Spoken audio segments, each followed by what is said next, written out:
बिस्मिल्लाहिर्रहमानिर्रहीम। अस्सलाम वालेकुम नाजरीन। दिन दुनिया चैनल देखने वालों को खुश आमदीद कहते हैं।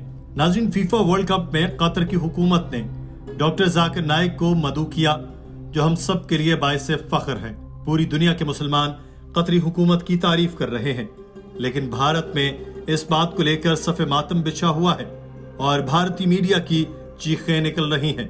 आज की इस वीडियो में हम जानेंगे कि आखिर भारतीय हुकूमत को जाकिर नाइक की कतर आमद से इतनी तकलीफ क्यों हो रही है। अब बताया जा रहा है कि हिंदुओं और भारत के खिलाफ भड़काऊ भाषण देने वाला जाकिर नाइक अब पूरे फीफा वर्ल्ड कप के दौरान कतर में इस्लामिक उपदेश देने पहुंचा है। नाज़रीन, कतर में फीफा वर्ल्ड कप की इफ्तिताही तकरीब में इंडियन क़यादत को भी मदऊ किया गया था, मगर इस दौरान दोहा में इस्लामी स्कॉलर जाकिर नाइक की मौजूदगी ने भारत में खलबली मचा दी। नाज़रीन, इंडिया में जाकिर नाइक पर मनी लॉन्ड्रिंग और नफरत अंगेज तकारीर जैसे संगीन इल्जामात हैं, इसलिए उनकी कतर आमद पर एतराज किया जा रहा है। बाज लोगों का ख्याल है कि इस पेशरफ्त का इंडिया और कतर के दरमियान ताल्लुकात पर असर पड़ सकता है। ताहम इंडियन वजारत खारजा ने इस मामले पर बाकायदा कोई तबसरा नहीं किया। इंडिया में पेट्रोलियम के वजीर हरदीप सिंह पुरी ने चंडीगढ़ में मोहतात लहजे में कहा, मुझे यकीन है इंडिया ने इस मसले को उठाया होगा। India took it up and will take it up, but the point is he's a Malaysian national. I mean, he's a Malaysian national. You invite him to somewhere, etc. Whether they knew, I have no knowledge of that. I have as much access to information as you are. You can ask me my views on Zakir Naik. My views and your views are the same on that. Zakir Naik Malaysia के शहरी हैं। India के साथ साथ बांग्लादेश में भी जाकिर नाइक के खिलाफ नफरत अंगेज तकारीर और इंतहा पसंदी को फरोग देने के इल्जामात में मुकदमात दर्ज हैं। जाकिर नाइक ने मलेशिया में पनाह ली थी और अब वो वहां के रिहायशी हैं।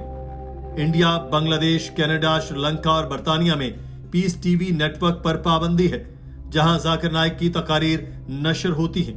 इंडियन शहरियों को यह बात बखूबी याद है कि नुपुर शर्मा के पैगंबर इस्लाम से मुतालिक मुतनाज़ बयान के बाद दोहा में इंडियन सफीर को एहतजाजन तलब किया गया था। कतर की वजारत खारजा ने नुपुर शर्मा के बयान की मजम्मत की थी और उन्हें इंडियन हुक्मरान जमात से निकालने के कदम को सराहा भी था। दीगर अरब मुल्कों ने भी इंडिया से इस मामले पर कार्रवाई का मुतालिबा किया था। जाकिर नाइक ने पीस टीवी की बुनियाद रखी, जो दुबई से नशर होता था। वो इस पर इस्लाम की तशहीर और मजहबी बयान देते थे। उन्होंने उर्दू और बंगला जबानों में भी चैनल की नशरियात शुरू कर दी थी। गुज़श्ता साल इंडियन वजारत दाखिला ने जाकिर नाइक की तंजीम इस्लामिक रिसर्च फाउंडेशन पर 2016 में आयद करदा पाबंदी में 5 साल की तौसी कर दी थी।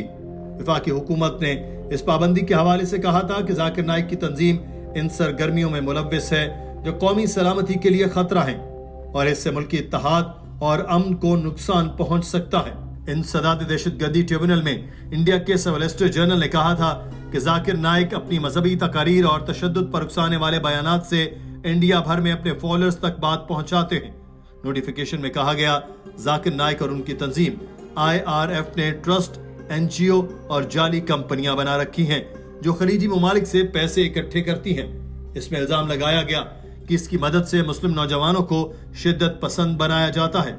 जाकिर नाइक ने बारहा इन इल्जामात की तरदीद की और वो कहते हैं कि इनकी तकारीर को सयाको सबाक से हट कर पेश किया जाता है। साल 2015 में जाकिर नाइक को इस्लाम की खिदमत पर सऊदी अरब की जानिब से किंग फैसल इंटरनेशनल अवार्ड से नवाजा गया। एक इंटरव्यू के दौरान दी वीक ने उनसे पूछा कि 1998 की एक तकरीर में उनका कहना था कि अगर उसामा बिन लादेन इस्लाम के दुश्मनों के खिलाफ लड़ रहे हैं तो मैं उनके साथ हूँ। वो मजीद कहते हैं कि अगर वो सबसे बड़े दहशतगर्द अमेरिका को डरा रहे हैं तो मैं उनके साथ हूँ। इस सवाल के जवाब में जाकिर नाइक ने कहा कि उसामा बिन लादेन दहशतगर्द था, न कोई पाक शख्सियत। जब मैं ऑस्ट्रेलिया में गया था 2001 में दिसंबर में 9/11 के चंद महीने बाद, ऑस्ट्रेलिया में मेरा टॉपिक था टेररिज्म एंड जिहाद इस्लामिक पर्सपेक्टिव। जिहाद और दहशतगर्दी इस्लामिक नजरिया। तकरीर खत्म होने के बाद सबसे पहला सवाल यूएस कौंसल जनरल ने मुझसे पूछा, doctor Zakir Naik, do you consider Osama bin Laden to be a terrorist? क्या आपकी नजर में ओसामा बिन लादेन एक दहशतगर्द है कि नहीं?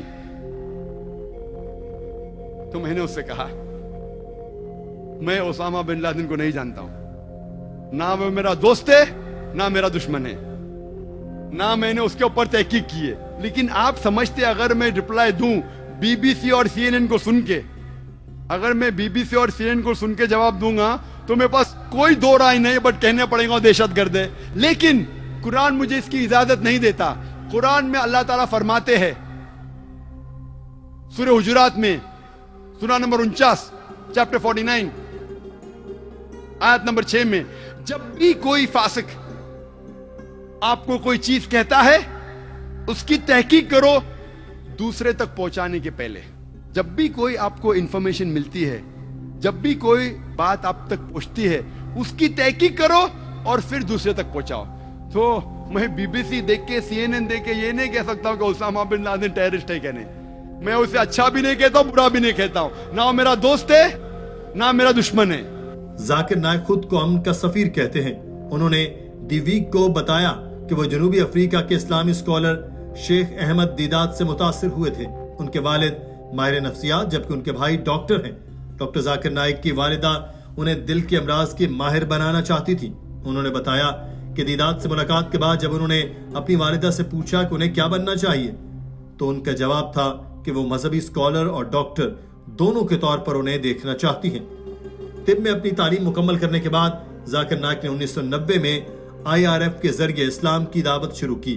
وہ ممبئی میں پیدا ہوئے اور بچپن میں حق لاتے تھے, مگر اب وہ بڑی آسانی سے لمبی تقریر کر لیتے ہیں. اپنی لیکچرز کی وجہ سے ذاکر نائک 90 کی دہائی میں بھی مشہور ہونے لگے تھے. سال 2000 کے دوران ان کی وہ تقاریر لوگوں کو نظروں میں آنے لگی جن میں وہ اسلام اور دوسرے مذاہب کا موازنہ کرتے تھے اور اسلام کے بہتر مذہب ہونے کی دلائل دیتے تھے. سال 2016 میں بنگلہ دیش میں شدت پسندوں کے حملے میں 29 افراد ہلاک ہوئے. تفتیشکاروں کے مطابق مبینہ حملہ آوروں نے گرفتاری کے بعد بتایا کہ وہ ذاکر نائک کی تقاریر سے متاثر ہوا ہے. ممبئی پولیس کی اسپیشل برانچ کی ابتدائی تحقیقات کے بعد ذاکر نائک کی تنظیم IRF پر پابندی عائد کر دی گئی. ذاکر نائک انڈیا چھوڑ کر ملائیشیا چلے گئے تھے اور انڈین حکومت نے انہیں مفرور قرار دیا تھا. سال 2019 میں سری لنکا میں ایسٹر کے موقع پر دھماکے میں 250 افراد ہلاک ہوئے. اس بار ذاکر نائک پر اسی طرح کے الزامات سامنے آئے تھے. سری لنکا میں بھی ان کے چینل بند کر دیا گیا تھا. ذاکر نائک اب ملائیشیا کے مستقل رہائشی ہیں مگر وہاں انہیں خطبہ دینے کی اجازت نہیں ہے.